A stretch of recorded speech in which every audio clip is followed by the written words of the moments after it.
ছেলে আমার মস্ত মানুষ, মস্ত অফিসার, মস্ত ফ্ল্যাটে যায় না দেখা এ পারে ও পার।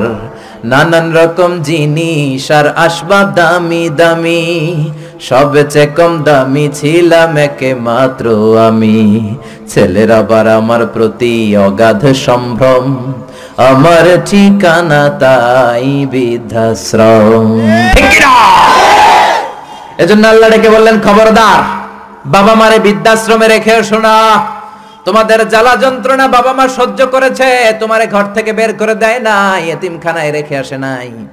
এজন্য বাবা মা যদি ঘরের মধ্যে পেশাব করে পায়খানা করে পরিষ্কার করবা, তাহলে তোমার জীবনটারে উজালা করে দিবে কে? আল্লাহ। বৃদ্ধাশ্রমে রেখে আসা যাবে? বাবা মারে যদি বৃদ্ধাশ্রমে রেখে আসো, মনে রাখবা তোর কপালে বৃদ্ধাশ্রমে জুটবে না। তুমি যদি বাবা মারে বৃদ্ধাশ্রমে রেখে আসো, তুমি বয়স্ক হলে তোমার কপালে বৃদ্ধাশ্রম নাই, ঠিক কি না? ভাঙ্গা থালা হাতে নিয়ে তুমি রাস্তায় ভিক্ষা করে খাবা।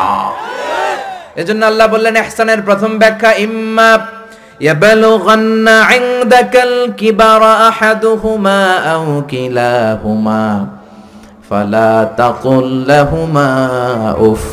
বাবা মা যখন বার্ধক্যে উপনীত হয়, তাদের কোনো কাজে নাক ছিটকাবা না, উফ শব্দটাও করবা না, উফ আহ এটাও বলা যাবে না। কথাটা কার? আল্লাহ। ইহসানের 2 নাম্বার ব্যাখ্যা, ওয়ালা তানহারহুমা, আব্বা আম্মারে ধমক দিও না। কিছু ডাকা আইতাছে, মায়েরে ধমক দেয়, মায়েরে ডাকে বুড়া, বাবারা ডাকে বুড়া, মায়েরা ডাকে বুড়ি, আছে না নাই? কেমন করে মা বাবারে তুমি বুড়া বুড়ি ডাকো? তারা তো বুড়া বুড়ি হয়েছে তোমার কারণে। তোমারে মানুষ করতে যে তারা তাদের জীবন যৌবন সব হারিয়েছে, তোমারে লেখাপড়া করাতে যে তারা তাদের জমিন হারিয়েছে, তোমাকে বিদেশ পাঠাতে যে তারা তাদের ভিটে মাটি হারা হয়েছে। কিছু লোক আছে এলাকার সবার সাথে খুব মিষ্টি আলাপ, বন্ধু বান্ধবের সাথে খুবই ভদ্রতা, কিন্তু ঘরে ঢুকলেই মায়ের সাথে ঝিড়কি দিয়ে কথা বলে, ধমক দিয়ে কথা বলে, এরকম বেয়াদব আছে না নাই? আল্লাহ বললেন, ওয়ালা তানহারহুমা, ধমক দিও না, তোমার সব আমলগুলো বাতিল করে দিবে কে? ওয়ালা তানহারহুমা ওয়া কুল লাহুমা কওলান কারীমা, বরং বাবা মার সাথে কোমল আচরণ করো। যত ভদ্রতা তুমি জানো, যত নম্রতা তুমি শিখেছো, যত কার্টিসি তুমি জানো, সব কার্টিসি বাবা মার সাথে মেইনটেইন করবা। যত সফটলি কথা বলা যায়, যত কোমল ভাবে কথা বলা যায়, যত মোলায়েম ভাষায় কথা বলা যায়, বলতে হবে কার সাথে? এরপর আল্লাহ বললেন, ওয়াখফিদ লাহুমা জানাহায যুল্লি মিনার রাহমাতি ওয়া কুর রাব্বিরহামহুমা কামা রাব্বায়ানি সাগীরা। ওয়াখফিদ লাহুমা জানাহায যুল্লি মিনার রাহমা, বাবা মার জন্য রহমতের চাদর বিছিয়ে দাও।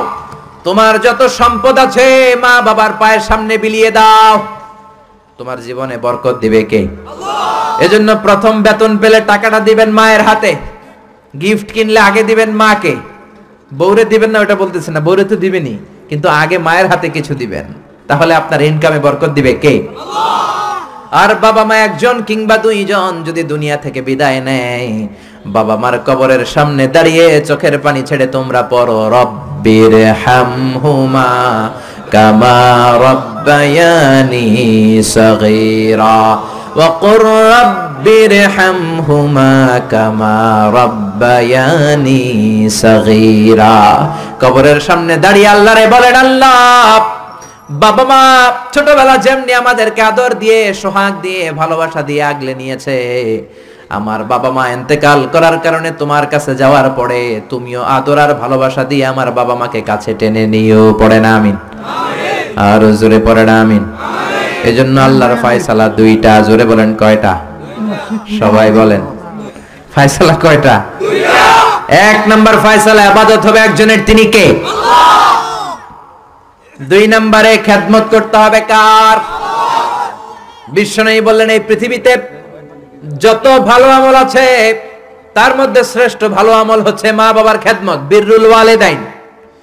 এক সাহাবী বললেন, আইয়ুল আমালি আফদাল ইয়া রাসূলুল্লাহ, ও নবী সবচেয়ে ভালো আমল কোনটা? বিশ্বনবী বললেন, সবচেয়ে ভালো আমল 3টা। জোরে কোন কয়টা? 3টা। 1 নম্বরে as-সালাতু ফি ওয়াক্তিহা, সময় মতো নামাজ, যেখানে আজান হবে ওই জায়গায় নামাজ পড়ার দরকার আছে না নাই? 1 নাম্বার ভালো আমল হচ্ছে সময় মতো নামাজ। 2 নাম্বার সবচেয়ে ভালো আমল হলো বিররুল ওয়ালিদাইন, মাতা পিতার খেদমত করা। তিন নম্বরে সবচাইতে ভালো আমল হলো আল জিহাদ ফি সাবিলিল্লাহ, আল্লাহর রাস্তায় জিহাদ করা। সুবহানাল্লাহ। তার মানে এই পৃথিবীর সবচাইতে তিনটা ভালো আমলের মধ্যে মা বাবার সাথে খেদমত করাটা আছে না নাই?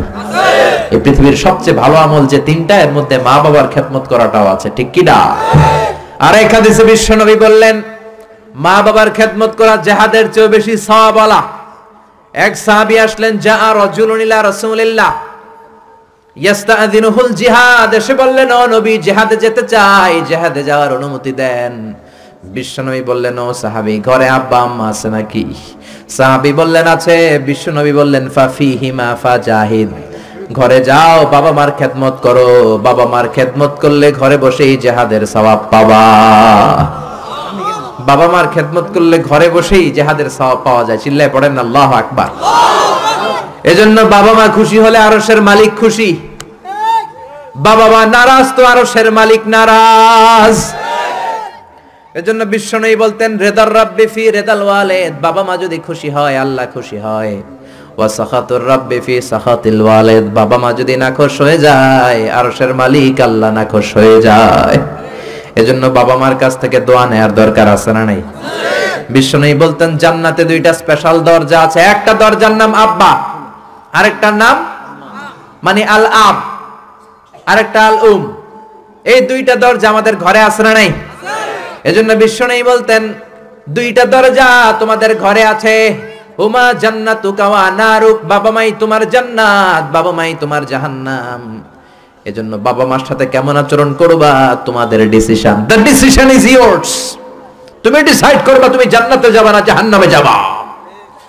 আপনি কপালে যত সেজদা দেন, যত কপাল কালো বানান, যতগুলো হজ করে আল হজ টাইটেল লাগান, যত যাকাত দেন, যত আমল করেন, আপনার মা যদি আপনার উপর নাখোশ হয়ে আল্লাহর কাছে বদদোয়া দেয়, আপনার সব আমলগুলোরে বরবাদ করে দিবে কে? আল্লাহ। এজন্য বাবা মা যদি হিন্দু হয়, বাবা মা যদি নাস্তিক হয়, তারপরও মা বাবার দোয়ার দরকার আছে না নাই? বাংলাদেশে এরকম অনেক হিন্দু ফ্যামিলি আছে, ছেলে মুফাসসিরে কোরআনের তাফসীর শুই না, মুফাসসিরের হাতে হাত রেখে কালিমা পড়ে মুসলমান। এরকম হিন্দু ছেলে আছে না নাই? কিন্তু বাবা মা মুসলমান হয় নাই। এখন বাবা মার সাথে খারাপ আচরণ করা যাবে? বাবা মা যদি হিন্দু হয়, বৌদ্ধ হয়, বাবা মা যদি খ্রিস্টান হয়, সে তোমার বাবা মা, ঠিক কি না? বিশ্বনবীর শালীর নাম আসমা, কি নাম? আসমা বিনতে আবি বকর, বুখারীর বর্ণনা। বিশ্বনবীর কাছে এসে বললেন নবী আনা মুসলিমা, আমি মুসলিম, ওয়া উম্মি মুশরিকা, আমার মা মুশরিক, আফাসিলুহা, এখন আমি কি করব? আমার মায়ের সাথে ভালো আচরণ করব নাকি খারাপ আচরণ করব?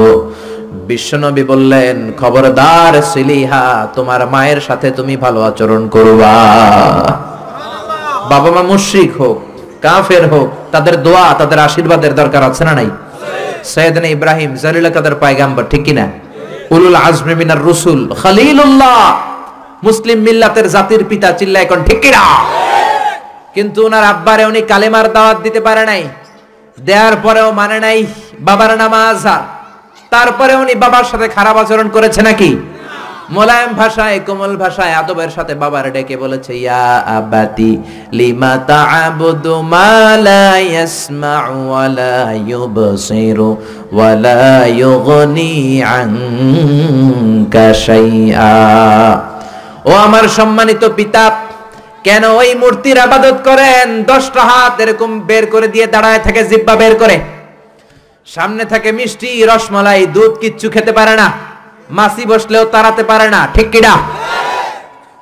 কেন এই মূর্তির পূজা করেন? কেন এই পুতুলের ইবাদত করেন? যে এই পুতুল কানে শোনে না, চোখে দেখে না, নিজের গায়ের মাছিটা নিজে তাড়াতে পারে না। বাবারে আদর করে, যত্ন করে, সম্মান দিয়ে বুঝালেন, কিন্তু বাবার সাথে কি সাইয়েদনা ইব্রাহিম খারাপ আচরণ করেছে? জোরে বলেন, খারাপ আচরণ করেছে?